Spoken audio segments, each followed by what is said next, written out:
দুয়ারে দুয়ারে ফিরিল শ্রীমতী, আমরা ওরকমভাবে লইয়া অর্ঘ্যথালি আপনাদের কাছে নানানভাবে, নানান অছিলায়, নানান মাধ্যমের মধ্যে দিয়ে খবর পৌঁছে দিচ্ছি। দ্বিতীয় কথাটা হচ্ছিল হাত উঁচিয়া অর্ধাঙ্গিনী 2 কবে আসবে, অর্ধাঙ্গিনী 2 বানান। এরকম পরিস্থিতির মধ্যে শত শত্রুও যেন জীবনে না পড়ে, এরকম মারাত্মক পরিস্থিতি। ইংরেজিতে বলে বেটার হাফ। আমি মনেই করি না যে কোনো মানুষ হাফ হয়ে বা কারোর অর্ধেক হয়ে বা নিজের অর্ধেক হয়েও বাঁচতে পারে। হাফ নয়, আর বেস্ট হবে, ওটা বেটার হবে না। বাহ, সুস্থ হ্যাপি আনন্দের জীবনে কোনো রোমাঞ্চ নেই। এদের দুজনকে একটা সিনেমায় কাস্ট করেই তো অর্ধেক কাজ শেষ। দুটো বড় প্লেয়ার খেলছে, আমি মনিটরে দেখছি ম্যাচটা, এবং সে যে কি তৃপ্তির, কি আনন্দের। চূর্ণী গঙ্গোপাধ্যায়কে আমরা অত বাংলা সিনেমায় দেখতে পাই না কেন? আমরা প্রত্যেকে বুদ্ধিমান, একটু ভাবলেই বুঝতে পারবেন। আমার খারাপ লাগে যে আমার স্ত্রী। We all have a certain politics inside us. সকলের মধ্যে সেই ওই রাজ্য, আমি অ্যাক্টিভ পলিটিক্সের যে দলীয় ইকুয়েশন গুলো, রাজনীতির কথা। সেগুলো তো সকলে বোঝে না। বুঝলে তো সকলেই আমরা রাজনীতিই করতাম, আমরা সেটা বুঝি না বলেই তো তার মধ্যে ঢুকি না। সেই বছরের সেরা জুটি কোনো নায়ক নায়িকা ছিল না, সেটা ছিল চূর্ণী গাঙ্গুলি, জয়া আহসান, শুভ্রা এবং মেঘনা। হ্যালো অ্যান্ড ওয়েলকাম জি 24 ঘন্টায়। আমি সৌমিতা রয়েছি আপনাদের সঙ্গে। আর আমার সঙ্গে প্রায় আপনারা জানেনই যে আমি যখন কখনো আড্ডায় বসেছি মানে আমার সঙ্গে কোনো তারকাই থাকবেন, একদমই তাই। আমার সঙ্গে রয়েছেন বাংলা ইন্ডাস্ট্রির তিন অসাধারণ অভিনেতা, অভিনেত্রী, পরিচালক। তাদের একটা কোনো ডেজিগনেশনে বাধা আমার পক্ষে সম্ভব নয়। আমার সঙ্গে রয়েছেন কৌশিক গঙ্গোপাধ্যায়, রয়েছেন চূর্ণী গঙ্গোপাধ্যায় এবং the bold and beautiful Jaya Ahsan. তো কৌশিকদা, আজকে আমরা কেন এই আড্ডায় বসেছি তুমিই বলো প্রথমে। এটা মূল কারণ তো আজও অর্ধাঙ্গিনী 10ই জুলাই মুক্তি পাচ্ছে, এবং সেই জন্য আমরা ওই দুয়ারে দুয়ারে ফিরিল শ্রীমতী, আমরা ওরকমভাবে লইয়া অর্ঘ্যথালি আপনাদের কাছে নানানভাবে, নানান অছিলায়, নানান মাধ্যমের মধ্যে দিয়ে খবর পৌঁছে দিচ্ছি যে অর্ধাঙ্গিনীর পর আপনারা এত অনুরোধ করেছিলেন যে এরপর কি হলো। হঠাৎ শপিং মলে দেখা হলো, একে অপরের দিকে তাকালো শুভ্রা আর মেঘনা, তারপরে এই শহরে তো থাকলো, ওরা কি হলো। আমি এটুকুনি বলতে পারি 3 বছর ওদের কারোর দেখা হয়নি এই শহরে। এই শহরে অনেক আছি আমরা এরকম, যাদের সাথে আমাদের পরিচয় আছে বা ঝগড়াঝাটি আছে, যাই থাকুক, তাদের সাথে আমাদের বেমালুম দেখা হয় না, বহু বছর দেখা হয় না একই শহরে থেকেও। ঠিক তেমনিভাবে যে 3 বছর দেখা হয়নি, কিন্তু 3 বছর পর একটা পরিস্থিতির জন্য তাদের দেখা হতেই হচ্ছে। আর এরকম একটা মারাত্মক দেখা, এরকম মারাত্মক একটা রিউনিয়ন, যেখানে ইনকমপ্লিট গল্প থেকে গেছে, যেখানে অনেক কিছু গোপন থেকে গেছে, যেখানে এই ছবির প্রধান পুরুষ চরিত্র তার জীবনের একটা অংশই জানেন না, সেইভাবে তো জীবন চলতে পারে না। কাজে সেখান থেকেই আসছে আজও অর্ধাঙ্গিনী। আপনাদের যাদের কৌতূহল ছিল, যারা অর্ধাঙ্গিনী দেখেছিলেন হাজার হাজার মানুষ এবং অত বড় সাফল্য হয়েছিল, তাদেরকেই আমন্ত্রণ জানাতে স্টুডিওতে আসা 10ই জুলাই সবাই দেখতে আসবেন। আচ্ছা, এই যে অর্ধাঙ্গিনীর গল্পটা যেটা বললো, অর্ধাঙ্গিনী দেখে তো আমার দারুণ লেগেছিল, কিন্তু এই একটা জায়গায় যে এই যে এমন একটা জায়গায় থেমে গেল গল্পটা, যে এরপর কি হলো সেটা নিয়ে তো তোমরা যখন স্ক্রিপ্টটা দেখেছিলে, চূর্ণীদি তো পুরো স্ক্রিপ্টের সঙ্গে যাপন করা যাকে বলে, কিন্তু তোমাদের তখন মনে হয়েছিল না যে এর পর মানে দর্শক তো মানে আর কি অপেক্ষায় থাকবে? দর্শক অপেক্ষায় থাকবে সেটা আমি আর জয়া প্রথম থেকেই বুঝেছিলাম।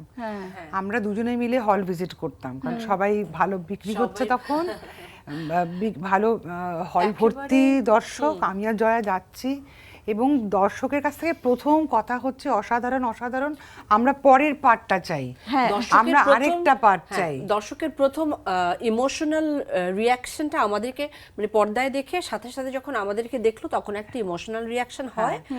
একবার মুখটা দেখলে সেটা বুঝতে পারি, সেটার মতো সৎ আসলে আর কিছুই হতে পারে না। সেটার জন্যই স্যাটিসফাইং আমাদের পক্ষে, আমাদের জন্য স্যাটিসফাইং, এবং দর্শকের মুখেও সেই পরিতৃপ্তিটা দেখতে পাই। তারপরে দ্বিতীয় কথাটা হচ্ছিল হাত উঁচিয়া অর্ধাঙ্গিনী 2 কবে আসবে, অর্ধাঙ্গিনী 2 বানান। আমি জানি না এটা কৌশিক দা কোন চাপে পড়ে এটা বানিয়েছিলেন, সত্যি এটা করবার কোনো কথা আমি শুনিনি। গল্পের একটা অংশ ছিল, কিন্তু দেখো একটা জিনিস হচ্ছে গাছের মতো, আমরা একটা গাছ পুঁতে দিই, দর্শক এসে যদি ওখানে নিয়মিত জল না ঢালে ও গাছ তো মরে যাবে। এত জল ঢেলেছে বিরাট গাছ হয়ে গেছে, দর্শক বাঁচিয়ে রেখেছে আসলে বাঁচিয়ে ছবিটা। রেখেছে, আসলেই তাই। অর্ধাঙ্গিনী টুকেও বাঁচিয়ে রাখতে পারে তারা যদি চান, আজও অর্ধাঙ্গিনীকে। মানে এখানেও কিছু না কিছু রয়ে আচ্ছা, তোমাকে যাচ্ছে। এটা বলি, তবে এখানে একটা কথা আমার মনে হয় বলা দরকার, আমরা আজকে এসেছি যে যারা অর্ধাঙ্গিনীর আরেকটা মানে সেকেন্ড পার্টটা দেখতে চেয়েছেন, তাদের জন্য যে সেকেন্ড পার্টটা রেডি হয়ে গেছে এবং সেটা যে রিলিজ করতে চলেছি আমরা 10 তারিখে, সেই খবর পৌঁছে দেওয়া। আর 2 নম্বর হচ্ছে যারা অর্ধাঙ্গিনী দেখেননি তাদের জন্যও কিন্তু এই ছবিটা একটা সম্পূর্ণ ছবি। Okay. কারণ যেগুলো ধরিয়ে দেওয়ার মানে প্রথম Correct. অর্ধাঙ্গিনীর ছবিতে যেই জায়গাগুলো রয়েছে যেগুলো হয়তো এই ক্ষেত্রে খুব তাৎপর্যপূর্ণ, সেগুলো কিন্তু এখানে বলে দেওয়া রয়েছে। কাজেই একটা নতুন কোনো দর্শক যে অর্ধাঙ্গিনী যিনি দেখেননি তার পক্ষেও কিন্তু এই ছবিটা দেখে কোনো অসুবিধা হবে না। তারা অন্যান্য জায়গায় পাওয়া যায়, চাইলে দেখেই নিতে পারেন। হ্যাঁ, তবে এটা খুব ইম্পর্টেন্ট যে হ্যাঁ, কেউ হ্যাঁ, যদি ফার্স্ট পার্টটা নাও দেখে কোনো থাকে অসুবিধা নেই। তার জন্য তার জন্য এটা একটা একটা মৌলিক ছবি পরিপূর্ণ হিসেবেও দেখতে ছবি। পারবে, হ্যাঁ, পরিপূর্ণ একটি এই ছবি। আমার একটা কথা মনে এখন বলছিলে মনে পড়লো, হ্যাঁ। 8th উইক তখনও হাউসফুল যাচ্ছে, আচ্ছা 8 সপ্তাহ, হ্যাঁ তখন হাউসফুল চলছে, এখন তো অতদিন চলে না। তখন জয়া ফেরত ওর বাড়ি গেছে, চূর্ণি একা গেছে, আর গিয়ে উঠে প্রথমে বলছে যে শুনুন, আপনারা যে দেখলেন না পর্দায়, আমার সাথে কিন্তু ওর ওরকম সম্পর্ক নয়, আমরা খুব ভালো আমারও মনে বন্ধু। আছে, আমি দেখেছি ভিডিওটা, হ্যাঁ ওর সঙ্গে আমার খুব আর সারা ভাব হল ফেটে পড়ছে সেই আওয়াজে। ফেটে পড়ছে, ইস, সত্যি কি ভালোবাসা দিয়েছে মানুষ, হ্যাঁ সত্যি আশা করি তাই হবে, এবারও হবে, আরো বেশি হোক, আরো বেশি হোক। আমি অ্যাজ আ মেকার আমার মনে হয় যে একটা তো অ্যামাউন্ট অফ ড্রামা থাকে একটা ছবির, বা একটা ইমোশনাল একটা অদ্ভুত একটা বাঁধুনি থাকে, সেই বিনুনিটা আরো মোটা, এবারে আরো গাঢ়, আরো মোটা। পোক্ত। এখানে পোক্ত। বোধহয় এবার সম্পর্কগুলো আরো মানে ধাপে ধাপে তুমি বোধহয় আরো সম্পর্কের শোনো, এক তো সহজ গল্প বেরিয়ে যাবে তো নানান কিছু বললে, সহজ করে এটা বলি, এবং বারবার যেখানেই বলছি আমি একই কথা বলছি, যে এরকম পরিস্থিতির মধ্যে শত শত্রুও যেন জীবনে না পড়ে, এরকম মারাত্মক পরিস্থিতি, মানে এটা আমরা সত্যিই চাই না। কিন্তু সিনেমা কারোর জীবনে ডাইরেক্ট ক্ষতি করবে না, আর সিনেমা একটা এমন জিনিস যে অস্বস্তিকর, কষ্টদায়ক, হৃদয় বিদারক জিনিস দেখেও মানুষ আনন্দ পায়, গান এবং সিনেমা এই ধরনের জিনিসে। কাজে নিরাপদভাবে আজও অর্ধাঙ্গিনীর মধ্যে সেই কষ্টটা থাক, কারোর যেন বাস্তব জীবনে না আসে। আচ্ছা, অর্ধাঙ্গিনী এই টার্মটাকে তুমি কিভাবে দেখো? আমি ইংরেজিতে বলে বেটার হাফ। Better half, আমি মনেই করি না যে কোনো মানুষ হাফ হয়ে বা কারোর অর্ধেক হয়ে বা নিজের অর্ধেক হয়েও বাঁচতে পারে। সেই বাঁচাটা কখনোই সেভাবে বাঁচার কোনো মানেই হয় না। মানে দ্যাট ইজ অ্যাকচুয়ালি মানে কি বলবো, একটা হাফ লাইফ কোথাও গিয়ে। মানে আমি যতক্ষণ না নিজেকে, আমি একটা মানুষের কাছে যখন সারেন্ডার করছি নিজেকে নিশ্চয়ই উজাড় করে দেবো, কিন্তু পরিপূর্ণতা পেয়ে নিজে পরিপূর্ণ হয়ে বেঁচে তারপর সেটা করব, তার অর্ধেক হয়ে নয়। সেটা নারী পুরুষ দুজনের ক্ষেত্রে। আমি অর্ধাঙ্গিনী মনে, যদিও কথার অর্ধাঙ্গিনী শব্দটার মধ্যে একটা ফেমিনিন কনোটেশন আছে, সেটা মেয়েদের ক্ষেত্রেই ব্যবহার করা হয়, কিন্তু আমার মনে হয় একে অপরের পরিপূরক, আমি সেইভাবে দেখতে চাই। দুজনেই পূর্ণ, কাপল দ্যাট কমপ্লিমেন্ট ইচ আদার, একদম। হ্যাঁ, পরিপূরক হিসেবে। এখন তো এই বেটার হাফটা পুরুষদের ক্ষেত্রেও ব্যবহার করা হচ্ছে, বাট বেটার হাফ, কিন্তু অর্ধাঙ্গিনী কথাটা কথাটা একদমই ফেমিনিন। ফেমিনিন। আর হাফ নয়, আর বেস্ট হবে, ওটা বেটার হবে না। বেস্ট হাফ, বাহ, একটা কিন্তু বলে দিল, তার মানে তুমি হচ্ছে কৌশিকটার বেস্ট হাফ।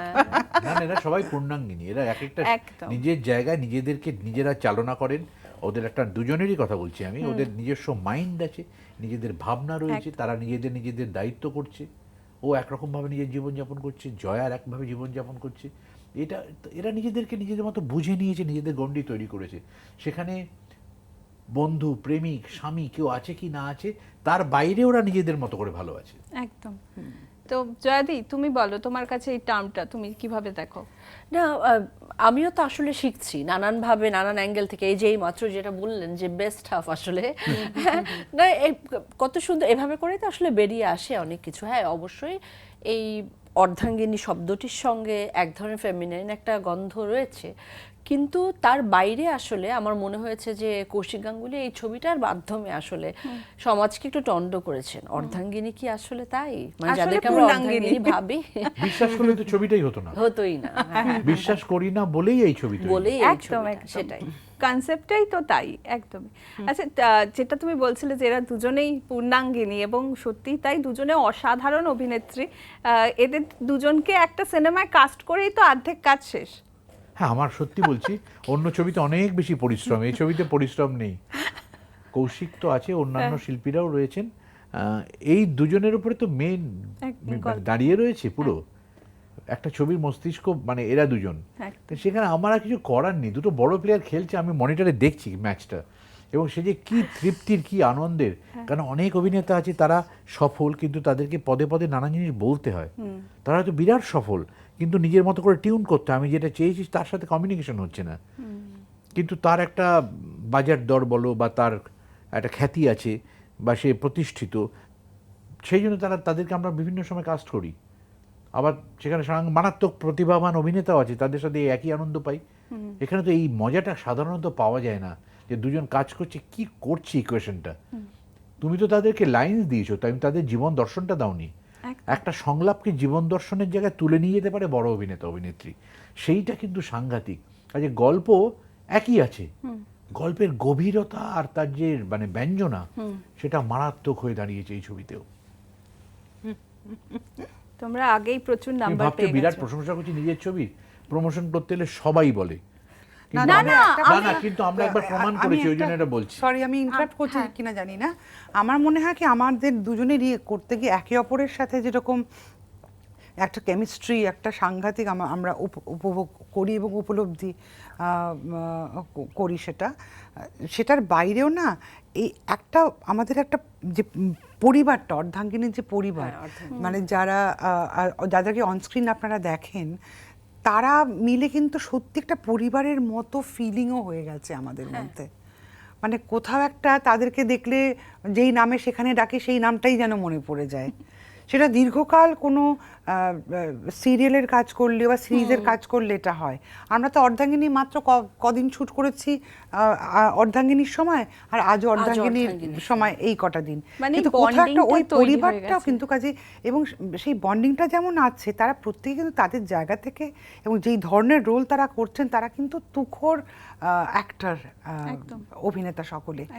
তো যে কারণে পুরোটাই খুব রিয়েল মনে হয় আমাদের কাছে, সেই ওয়ার্ল্ডটা একটা ইউনিভার্স তৈরি হয়ে গেছে। একটা ইউনিভার্স তৈরি হয়ে গেছে, অর্ধাঙ্গিনী universe। দেখো জয়া, 3 বছর পর একই বাড়িগুলোতে সেম ফার্নিচারগুলো ফেরত এসছে। 3 বছরের গ্যাপ বলে পর্দা, বেড কভার চেঞ্জ হয়েছে, ছবিগুলোও এক। প্রথম ছবিতে যে মানুষটি বেঁচেছিলেন, সে এখন দেয়ালে ছবি হয়ে আছে, দেয়ালে ছবি হয়। মিঠুদা। হ্যাঁ, মন খারাপ ওটা ভীষণ, ওই সিনটা দেখলেই মন খারাপ হবে। এবং আমরা সেটা সুন্দর করে অ্যাকনলেজ করেছি যে মিঠুদা যে এখনো আছে ওখানে, তাকে নিয়ে সংলাপ লেখা, ছোট কাকার চরিত্রটা, সেটা একটা অরুণদা যেমন, অরুণদা, হ্যাঁ, অরুণ গো ঠাকুরতা, তা আমাদের মিঠুদা, এরা কেউ নেই। মানে একটা ছবি রিলিজ হয়ে গেছে, এবং অরুণদাও মনে আছে অর্ধাঙ্গিনী ডাবিং করার পর চলে গিয়েছিল ওই সময়টাতে। মানে সেটা একটা অদ্ভুত কষ্টের জায়গা। আবার ওই বাড়িটা না বেঁচে উঠলো, এবং ওই বাড়িটার মধ্যে আজকে যেটা শুভ্রার বাড়ি, মিত্র বাড়ি, সেখানে মেঘনার আসাটা আজও অস্বস্তিকর। আবার চ্যাটার্জি বাড়িতে শুভ্রার কখনো ফেরত যাওয়াটা ইকুয়ালি অস্বস্তিকর। এটা তো একটা শুটিংয়ের বাড়ি, এটা তো অন্য ছবিও হতে পারে, কিন্তু ওই সেট আপটা যদি রিক্রিয়েটেড হয়ে যায় না, তখন সব পুরনো স্মৃতিগুলো একদম খামচে ভূতের মতো এরকম করে দাঁড়িয়ে থাকে উপরে। সেগুলো একদম এক মুহূর্তের জন্য মিথ্যে মনে হয়নি, কিন্তু না, আমার না, কাছে না, বিশেষ করে ওইটাই। মানে মানে এটা আমরা আসলে তার মানে চাইলেই পারি আসলে সম্পর্কগুলোকে সতেজ রাখতে। সবকিছুই আমাদের হাতে অনেকখানি নিয়ন্ত্রিত, যদি সেটা মন থেকে হয়। মানে আজকে তুমি বলে আমার কাছে মনে হচ্ছিল, হ্যাঁ, ওই ঘরটা সত্যি মনে হয় না তখন? হ্যাঁ, মেঘনার বাড়িতে যখন মেঘনা যখন আবার আসে, দরজায় গেল, দাঁড়ায়, হ্যাঁ। গিয়ে দাঁড়ালো, হ্যাঁ, সেই একটা অস্বস্তি আছে, আবার এটাও আছে সাথে যে এতদিন বাদে আবার গিয়ে দাঁড়ালো, এবং আমার কাছে সেটা কোনো মুহূর্তের জন্য কৌশিকদম মিথ্যে মনে হয়নি। তার মানে আমার ভেতরে আমি মেঘনাকে রেখে দিয়েছিলাম। হ্যাঁ, এবং তুমি ভাবো যখন চ্যাটার্জি বাড়ি সাজানো হচ্ছে অনুষ্ঠানের জন্যে, সত্যি মনে হচ্ছে চ্যাটার্জি বাড়ি সাজানো হচ্ছে। আর পুরো হ্যাঁ, আর আমাদের ওখানে মা ছিলেন লিলি চক্রবর্তী। হ্যাঁ, লিলি দি বসলেই ওই বাড়িটা চ্যাটার্জি বাড়ি হয়ে যায়। হ্যাঁ, হ্যাঁ, সত্যি অত তাই। আদর, অত মায়া। সত্যি তাই। ওরম আমার তো সিনেমার মা, সিনেমা বলে ওটা লিলি চক্রবর্তী। কিন্তু তা বলে তুমি ছবির প্রচার নিয়েই প্রথমেই কথা বললে, কিন্তু তা বলে তুমি অম্বরীশ তার বিয়ে নিয়ে যেটা করেছো, ওটা মারাত্মক। 8 মিলিয়ন হয়ে গেল হঠাৎ। সেই তো হ্যাঁ, এখন অম্বরীশ বিয়ে করবে না বলে সবাইকে জানিয়ে রেখেছিল। আমি দুম করে একটা ছবি দিয়েছি, আর গোপনে বিয়ে হয়ে গেছে, একটা সত্যি গোপনে বিয়ে হয়েছে। এবং আমি কথাও দিয়েছিলাম, লিখেও ছিলাম যে 10ই জুলাই এই ভিডিওটা আমরা প্রকাশ করে দেবো, আমি লিখেই দিয়েছিলাম। এবং তাতে সকাল 8 থেকে মিলিয়ন। অম্বরীশ ঘাবড়ে গেল, কলকাতার বিশিষ্ট জনেরা ওকে ফোন করেছে আমাকে, তারপর তারা ফোন করে বলছেন, এই ওটা কি আপনি মজা করেছেন? আমি তোকে আবার ধন্যবাদ শুভেচ্ছা জানিয়ে দিলাম। অনেকেই শুভেচ্ছা জানিয়ে এবং দিয়েছে। এখন যেটা মুশকিল হবে কৌশিক দা, উনি যদি সত্যিকার অর্থে বিয়ে করেন, মানে বিশ্বাস সত্যিকার করবে না বিয়ে করেন, কেউ। কেউ আর কংগ্রাচুলেট করবে না, বলে সিনেমার বিয়ে করেছে। এটা আবার একটা কিছু করছে, ভাববে না। আমি যখন বিয়েটাকে ভেঙে দিলাম কল্পনাটা পরের দিনই, আচ্ছা, তাতে অত লোকের পছন্দ নেই। হ্যাঁ, লোকের অত পছন্দ হয় না না না না, বোধ মাথায় রাখবে সিনেমা কি জিনিস। একজন ছেলে একটি মেয়ের মধ্যে হঠাৎ লাভ এট ফার্স্ট সাইট, দারুণ ব্যাপার, বিরাট ভাব হলো, কথাবার্তা হলো, বিয়ে হয়ে গেল এবং ওরা সুখে থাকতে চলিল। সুপার ডুপার ফ্লপ হয়ে যাবে ছবি। বিয়ের রাত্রিরে জানলার শিক খুলে দিয়ে যদি বউ পালিয়ে বেরিয়ে চলে যায়, লোক সোজা হয়ে বসে পড়বে, এবার তারপর কি হলো? কাজে অশান্তি দেখতে আসবে, কিন্তু আমি বলে দিচ্ছি কোথায় সমস্যা কোথায়।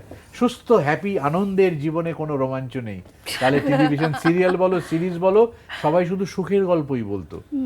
মানে অশান্তিটা আর কি লোকে দেখতে চায়। তবে এরকম অশান্তি যেন কারণ না হয়, কারণ টিভিতেই শত্রুরও দেখুক। না হয়। হ্যাঁ, আজও অর্ধাঙ্গিনীতেই দেখুক, এবং এই দুজন মানুষের যুদ্ধ, তাদের মনের কষ্ট, টানাপোড়েন এবং সুমন চ্যাটার্জির জীবন, হ্যাঁ, এই বড় সহজ নয় এই ছবিতে, আচ্ছা দেখলে বুঝতে পারবে।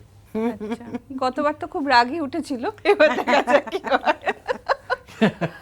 খুবই বিরক্ত হয়েছিলাম গতবার, না, এবার দেখা আর যাক। কি জানো, মানুষের না অদ্ভুত একটা ভালো লাগা যে চূর্ণীকে কেউ চূর্ণী ভাবেনি, শুভ্রা ভেবেছে। হ্যাঁ, জয়া এত কাজ করা সত্ত্বেও ওকে মেঘনাই মেঘনাই, হিসেবে গ্রহণ করেছে। এটা যে কতটা ইন্টেন্স মানে ভাবে ওই চরিত্রের মধ্যে ঢুকে গেলে, এইটা আমাদের পুরো টিমের সাফল্যের মজা কি, আমাদের টিমের ক্যামেরাম্যান সেম, ব্যাকগ্রাউন্ড স্কোর যে করেছে same, music director same, assistant director team এক। এই যে পুরো মেন যে সংসার রান্নাঘরটা 3 বছর পর সেম টিম এখানে এসে বসেছে, মানে সেটা কিন্তু একটা অদ্ভুত। সেটা ইচ্ছে করেই করেছিল। হ্যাঁ হ্যাঁ হ্যাঁ হ্যাঁ, আমরা যখন বিসর্জনের পর বিজয়া করেছিলাম সেম হ্যাঁ, টিম ছিল, সেম টিম ছিল।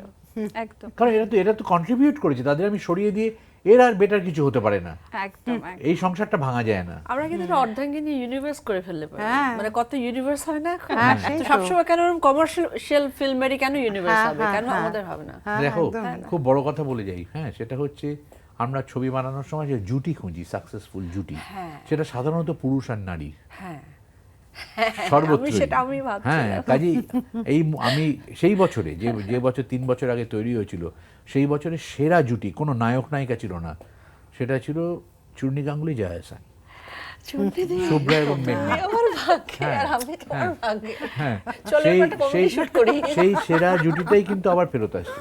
সে বছর অন্য কোনো ছবি অ্যাওয়ার্ড পায়নি, এরাই পেয়েছিল মূলত সব। আচ্ছা কৌশিকদা, আমার একটা প্রশ্ন তোমাকে, সেটা হচ্ছে টলিউডের বা বাংলা সিনেমার একজন বিশিষ্ট পরিচালকের কাছে আমার এটা প্রশ্ন, সেটা হচ্ছে চূর্ণী গঙ্গোপাধ্যায়কে আমরা অত বাংলা সিনেমায় দেখতে পাই না কেন? এটা তো অন্য পরিচালকরা উত্তর দেবে, আমি কেন নিয়ে জানি না, আমি।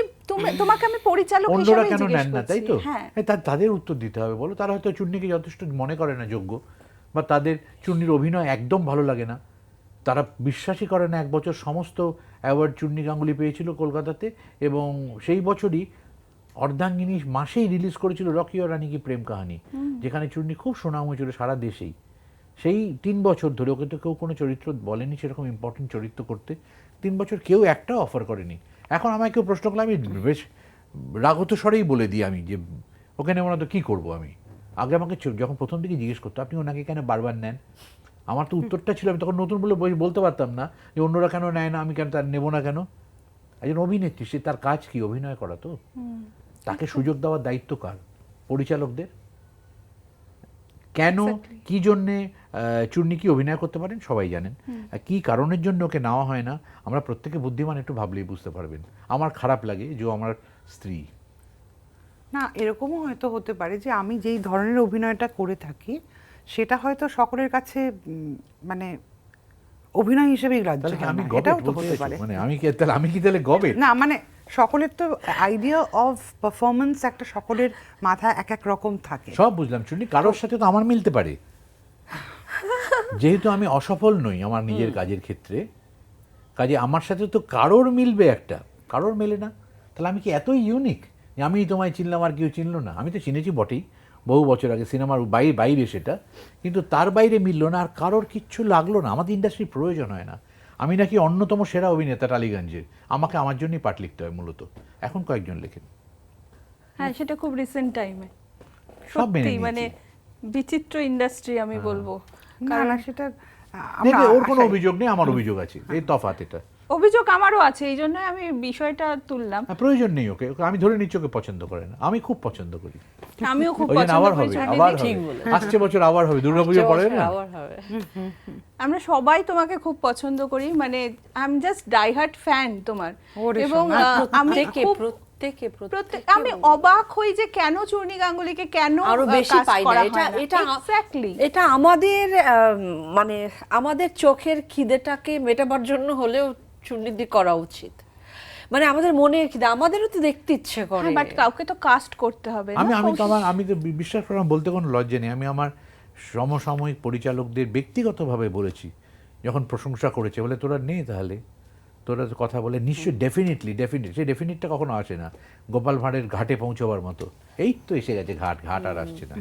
এটা বাংলা সিনেমার দুর্ভাগ্য হিসেবেই আমি চিহ্নিত করব। এটা অনেক অভিনেতা অভিনেত্রী আছে, হ্যাঁ। জাতীয় পুরস্কার পাওয়ার পর সুদীপ্তা চক্রবর্তীর কাজ কমে গেল। একদম। কি বিচিত্র ঘটনা, ওর জন্য অপরাধ করে ফেলেছি জাতীয় পুরস্কার পেয়ে। আমাদের ইন্দ্রাণী হালদারের মতো মারাত্মক ভালো অভিনেত্রী জাতীয় পুরস্কার পাওয়ার পর আমার ধারণা কাজ কমে গেছিল। এ কি অর্থ, এর রহস্য আমি জানি না। রহস্যময় ব্যাপার।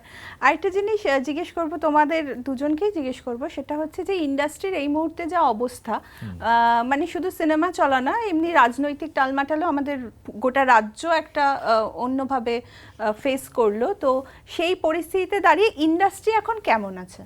ইন্ডাস্ট্রি নিজের মতো করে গুছিয়ে নিচ্ছে ঘরটার। একটা বাড়ির বড় ফ্ল্যাটের ইন্টেরিয়ার করতে গেলে 6-7 মাস লাগে আসলে, যদি খরচা করে করো ঠিক করে, মেজে টেজে করে, ফল সিলিং করে, টাইম লাগে 7-8 মাস। ফ্ল্যাট সাজাতে যদি 7-8 মাস লাগে, একটা রাজ্যকে সাজাতে একটু সময় দিতে হবে। We should not be so critical. আমাদের হোপফুল হয়ে ভাবতে হবে এবং আশা রাখতে হবে একটা ভালো কিছু হবে। আমরা কি চাইতে পারি? আমরা চাই আমাদের যে কোনো ধরনের শিল্পের গণ্ডির বাইরে যেন রাজনীতি অপেক্ষা করে, তাদেরকে আমরা রাখবো সাহায্য লাগলে। রাজনীতি আমাদেরকে নিরাপত্তা দেবে, সরকার আমাদের নিরাপত্তা দেবে। আমাদের শিল্পকে পাহারা দেওয়ার দরকার নেই, শুধু নিরাপত্তাটা দিক। আমাদের দায়িত্ব গিয়ে তাদের কাছে চাওয়া যে আমরা এটা অসুবিধায় পড়েছিল, সাহায্য করতে পারেন এটাতে, তখন তারা সাহায্য করবেন। কিন্তু সম্পূর্ণ রাজনীতি মুক্ত হয়ে সমস্ত শিল্পী এবং শিল্প তারা মন দিয়ে নিজেদের কাজ করুক, আর কিচ্ছু চাই না আমরা। সুনীতি কি বলবে? সেটাই, আমরা যখন কাজ করতে শুরু করেছিলাম তখন মানে কোনো রাজনৈতিক দলের মানুষ এসে আমাদের উপর কোনো ডিসিশন চাপিয়ে দেওয়া, সেই ব্যাপারগুলো কিন্তু একেবারে ছিল না ইন্ডাস্ট্রিতে। মানে আমরা ফিলই করিনি কোনো দিন। তখন এখানে বামফ্রন্ট সরকার, সেন্টারে তখন ইউপিএ সরকার ছিল। তো তারপরে আস্তে আস্তে সেটা সরকারের, কোন সরকার আছে তার বাইরেও যখন আস্তে আস্তে এই জায়গাগুলো বদলাতে শুরু করলো, যখন আস্তে আস্তে এই ইনফ্লুয়েন্সগুলো আরও মানে ঢুকে পড়ে স্বাধীনতা কেড়ে নিতে শুরু করলো, তখন আমার মনে হয় বিপদটা সেখানে আমরা ফিল করলাম। কিন্তু আসলে বিপদটা আগেই হয়ে গেছে।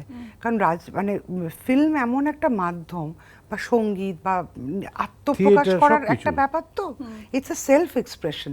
সেই জায়গা থেকে কিন্তু কোনো রকম বাধা নিষেধ থাকলে পরে সেটা করা যায় না ঠিক করে। তোমাকে সেটাকে অ্যালাউ করতে হবে। Like freedom of the press না থাকলে পরে প্রেসেরও খুব অসুবিধে, সেরকমই ব্যাপারটা আর কি। তা আমরাও সেটা ফিল করেছি নানা ক্ষেত্রে। আমার ছবি বানাতে গিয়েও সেই ধরনের অসুবিধা আমাকে ফেস করতে হয়েছে। তো এই জায়গাগুলো যত রাজনীতি মুক্ত করা যায়, we all have a certain politics inside us, সকলের মধ্যে সেই ওই রাজ্য, আমি অ্যাক্টিভ পলিটিক্সের যে ইকুয়েশনগুলো, সেগুলো তো সকলে বোঝে না। বুঝলে তো সকলেই আমরা রাজনীতিই করতাম, আমরা সেটা বুঝি না বলেই তো তার মধ্যে ঢুকি না। আমরা শিল্পী, বিকজ আমাদের শিল্পীর মনটা অন্যরকম। শিল্পীরা শিল্পী থাক, তারা ভোটারে পরিণত যেন না হয়। শিল্পী, কলাকুশলী, সবার কথা বলছি, আমাদের এই 10,000 আছে কলাকুশলী, মানে 10,000 ভোটার এবং তাদের পরিবার, এরমভাবে যেন ক্যালকুলেটটা না করা হয়। ভোট তারা ব্যক্তিগতভাবে দিক, নামের পদবীর মতো আমার রাজনৈতিক দলের প্রতি পছন্দ। আর এমন একটা পরিস্থিতি আসুক যেন বাইরে থেকেও লোকজন এখানে কাজ করতে আসতে ইচ্ছুক হন। তারা যেন, তাদের যেন মনে না হয় যে বাবা কলকাতায় শুটিং করে ও বেঙ্গলে করা যাবে না, এইটা যেন না হয়। আমাদের টেকনিশিয়ান ভাইরাই তো কাজ পাবে না, ভাই বোনেরা ওরাই তো বসে থাকছে না, ওদেরই তো কাজের অসুবিধা হয়ে যাচ্ছে। আমাদের সবার হচ্ছে, ওদেরও হচ্ছে। একটা সময় আমরা এইগুলো নিয়ে অনেক দৃষ্টি আকর্ষণ করার চেষ্টা করেছিলাম। বারবার করে বলা হয়েছিল, লোকে নানানভাবে বলেছে, কেউ টানা বলে যেতে পেরেছে, বা কেউ আমার মতো সরে এসছে, অনেকে কন্টিনিউ করেছে বাধা নিয়ে। হ্যাঁ, কাজে আজকে এই পরিবর্তনের পর যদি ভালো কিছু আসে, যারা দাঁড়িয়েছিল এই লড়াইটাতে শেষ পর্যন্ত শুধু যেন তারাই কৃতিত্ব পায়, আমরা আংশিকভাবে যারা ছিলাম তাদের যেন কোনো কৃতিত্ব না দেওয়া হয়। যদিও আমরা অনেক কষ্ট করেছি, কিন্তু যারা টিকে ছিল শেষ দিন পর্যন্ত ঝুঁকি নিয়ে, নিজেদের জীবিকার ঝুঁকি নিয়ে, তাদের সমস্তটা কৃতিত্ব প্রাপ্য, আমাদের নয়, যারা আমরা সামলাতে পারিনি, লাস্ট পর্যন্ত থাকতে পারিনি। আর একটা জিনিস হচ্ছে যে যেটা দুঃখের কথা, সেটা হচ্ছে আমরা বারবার দৃষ্টি আকর্ষণ করেছিলাম, যদি একটু গুরুত্ব দেওয়া হতো হয়তো এরকম পরিস্থিতি হতো না। অ্যাবসলিউটলি। আমরা শেষ করব, আমাদের হাতে একদমই সময় কম। তুমি তো প্রথমেই শুরুই করেছিলে 10ই জুলাই মুক্তি পাচ্ছে, জয়া দিয়ে কি বলবে দর্শকদেরকে? দর্শকদেরকে আমি বলবো 10 তারিখ থেকে আবার আজও অর্ধাঙ্গিনী আপনাদের, আমাদের ছিল এতদিন, এখন আপনাদের হয়ে যাচ্ছে। এবং অর্ধাঙ্গিনী দেখে যারা আসলে আপনাদের জন্যই তৈরি করা, আমাদের কাছ থেকে মনে হয় সবচেয়ে বড় ইন্সপিরেশন আপনারা ছিলেন। আপনাদেরকে বলবো সকলকে নিয়ে, পরিবারের সকলকে নিয়ে ছবিটি দেখতে আসুন, এবং আপনাদের সেই ভালোবাসা, আন্তরিকতা, সেগুলো পেলে আমরা আরো কৃতজ্ঞ হব এবং আমরা ভীষণভাবে ইন্সপায়ার হব। Thank you so much, Thank you. তিনজনকেই অনেক শুভেচ্ছা। আর আপনারা যারা এখনো আজও অর্ধাঙ্গিনী দেখবেন বলে ভাবছেন এবং অপেক্ষায় রয়েছেন, তারা কিন্তু অবশ্যই হলে গিয়ে সিনেমাটা দেখুন। আর বাকি সমস্ত খবরের জন্য চোখ রাখুন জি 24 ঘন্টার পর্দায়। নমস্কার।